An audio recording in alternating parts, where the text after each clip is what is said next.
পুরনোদের ফিরিয়ে নেওয়ার খবর নেই, এরই মধ্যে আবার নতুনের আগমন। এ যেন এক প্রকার গোদের ওপরে বিস্ফোরা।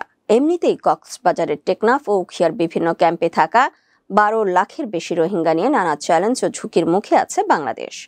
তাদের নিজ দেশে প্রত্যাবাসন নিয়ে আন্তর্জাতিক সম্প্রদায়ের সঙ্গে দেন দরবার করছে বাংলাদেশ। এখন প্রত্যাবাসনের বদলে আরো নতুন রোহিঙ্গা দেশে ঢোকায় চাপে পড়েছে বাংলাদেশ। বিমস্টেক সম্মেলনে মিয়ানমার বাংলাদেশকে আশ্বাস দিয়েছিল তারা অতি সত্বর 1,80,000 রোহিঙ্গা ফিরিয়ে নেবে। বাংলাদেশের অনেকেই এই অবাস্তব আশ্বাসে আশান্বিত হয়েছিল।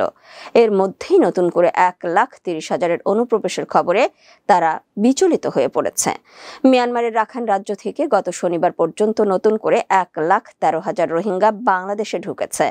ইতোমধ্যে যৌথভাবে তাদের আঙুলের ছাপও নিয়েছে বাংলাদেশ ও জাতিসংঘের শরণার্থী বিষয়ক হাইকমিশন UNHCR। এদের নিয়ে